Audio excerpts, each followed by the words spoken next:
हमारे लिए रहने के लिए सबसे सुरक्षित जगह है पृथ्वी, पर शायद नहीं। यहाँ हम कई हजारों सदियों से खुशी खुशी रहते आ रहे हैं, क्योंकि इसकी वजह है डायनासोर नाम के बड़े बड़े जीवों का न होना, जो कि आज से 6.6 करोड़ वर्ष पहले खत्म हो गए थे, जिसका कारण था एक बड़े से उल्कापिंड का हमारी धरती से टकराना। इस टकराव से भारी तबाही मची थी। पर इसी तरह के लाखों करोड़ों छोटे और बड़े एस्ट्रॉइड स्पेस में हैं। उनमें से कई हमारी पृथ्वी के पास से निकल जाते हैं और कुछ पृथ्वी के वातावरण में आकर नष्ट हो जाते हैं। अगर कोई बड़ा एस्ट्रॉइड पृथ्वी के वातावरण में प्रवेश करता है तो वो पृथ्वी पर भारी तबाही ला सकता है। हम उल्कापिंडों को रोक नहीं सकते, पर उसकी दिशा जरूर बदल सकते हैं, जो कि हम डार्ट मिशन के द्वारा कोशिश करने वाले हैं। धरती को एस्टेरॉइड के हमलों से बचाने के लिए नासा के डार्ट मिशन को स्पेसएक्स ने अपने फाल्कन रॉकेट से अंतरिक्ष में रवाना कर दिया है। यह स्पेसक्राफ्ट सुदूर अंतरिक्ष में चक्कर लगा रहे एस्टेरॉइड से टकराएगा। इसका मकसद सिर्फ यह जानना है कि टक्कर से क्या एस्टेरॉइड की दिशा में बदलाव होगा या नहीं। स्पेसएक्स ने इस रॉकेट को कैलिफोर्निया स्थित वॉन्डेनबर्ग स्पेस फोर्स बेस से रवाना किया है। दरअसल नासा यह परीक्षण करना चाहता है कि क्या धरती की तरफ आ रहे किसी खतरनाक एस्ट्रॉइड की दिशा में परिवर्तन किया जा सकता है या नहीं। ऐसा करने के लिए नासा इस तरह का पहला टेस्ट करने जा रही है। हर दिन रेफ्रिजरेटर से लेकर कार तक के छोटे बड़े कई एस्ट्रॉइड हमारी धरती की कक्षा में प्रवेश करते हैं। इनमें से अधिकतर वायुमंडल के घर्षण के कारण नष्ट हो जाते हैं। हालांकि अंतरिक्ष में कई ऐसे एस्ट्रॉइड अब भी मौजूद हैं जिनसे धरती को खतरा हो सकता है। अमेरिकी अंतरिक्ष एजेंसी नासा ने एस्टेरॉइड पर स्पेसक्राफ्ट से हमला करने वाले मिशन की तारीख की घोषणा कर दी है।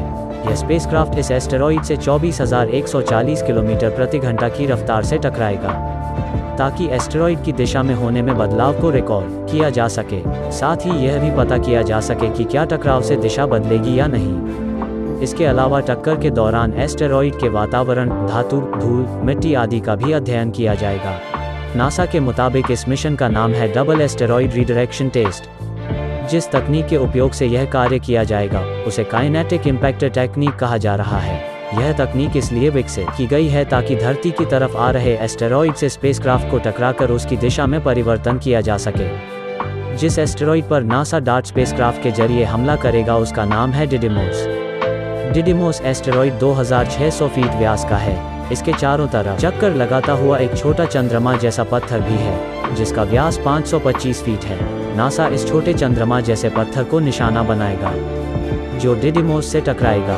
इसके बाद दोनों की गति में होने वाले बदलाव का अध्ययन धरती पर मौजूद टेलीस्कोप से किया जाएगा। नासा की प्लैनेटरी डिफेंस ऑफिसर लिंडली जॉनसन ने कहा कि हमें इस टक्कर से काइनेटिक इम्पैक्टर टेक्निक की क्षमता का पता चलेगा। साथ ही यह भी पता चलेगा कि सिर्फ इतने से काम चल जाएगा या फिर धरती को ऐसे एस्टेरॉइड से बचाने के लिए कोई नई तकनीक ईजाद की जाए। जैसे ही डार्ट स्पेसक्राफ्ट रॉकेट से अलग होगा, यह 1.10 करोड़ किलोमीटर की गति से आगे बढ़ेगा। डिडिमोस तक पहुंचने में यह तेज गति से जाएगा, लेकिन उसके चंद्रमा से यह करीब 24,000 किलोमीटर प्रति घंटा की रफ्तार से टकराएगा। ज्यादा तेज गति से टकराने पर डिडिमोस से टक्कर होगी जो नियंत्रण के बाहर है, इसलिए डार्ट स्पेसक्राफ्ट की गति धीमी करके उसे डिडिमोस के चंद्रमा से टकराया जाएगा। अगर टक्कर से चंद्रमा की गति में थोड़ा भी बदलाव आता है तो वह उससे डिडिमोस से टकरा सकता है, जिससे दोनों की गति और दिशा में मामूली अंतर आ सकता है। अंतरिक्ष में 1 डिग्री और 1 किलोमीटर की गति की कमी भी बड़ा असर डाल सकती है, धरती से टकराव को रोक सकती है। डार्ट स्पेसक्राफ्ट पर नजर रखने के लिए साथ में ही इटालियन स्पेस एजेंसी का light Italian CubeSat for imaging asteroids LICIACube भेजा जा रहा है। यह टक्कर के समय डिडिमोस एस्टेरॉइड के पास से गुजरेगा ताकि टकराव की फोटो ले सके और उसकी तस्वीरें धरती पर भेज सके। नासा लगातार धरती के आसपास से गुजरने वाले पत्थरों यानी नियर अर्थ ऑब्जेक्ट्स पर नजर रखता है। अगर कोई पत्थर धरती 1.3 एस्ट्रोनॉमिकल यूनिट की दूरी यानी धरती और सूरज के बीच मौजूद दूरी से 1.3 गुना ज्यादा दूरी तक आता है तो वह नासा के राडार पर दिख जाता है। अब तक नासा ने धरती के आसपास 8,000 से ज्यादा नियर अर्थ ऑब्जेक्ट्स को दर्ज किया है। नासा द्वारा दर्ज किए गए नियर अर्थ ऑब्जेक्ट्स में कुछ एस्टेरॉइड्स ऐसे हैं जो 460 फीट व्यास से ज्यादा के हैं। अगर इस आकार का कोई पत्थर अमेरिका पर गिरता है तो वह किसी भी एक राज्य को पूरी तरह से खत्म कर सकता है। अगर यह समुद्र में गिरता है तो बड़ी सुनामी ला सकता है। हालांकि नासा ने भरोसा दिलाया है पृथ्वी के चारों तरफ चक्कर लगा रहे 8,000 पत्थरों में से एक भी अगले 100 सालों तक धरती से नहीं टकराएंगे। 2022 के अंत में डार्ट अंतरिक्ष यान स्वायत्त रूप से नेविगेट करने और डिमोफोस से टकराने के लिए तैयार होगा। उस समय यह एस्ट्रॉइड पृथ्वी से लगभग 7 मिलियन मील की दूरी पर होगा। अगर ये मिशन सफल रहा तो आने वाले टाइम में हम एस्ट्रॉइड से बच पाएंगे।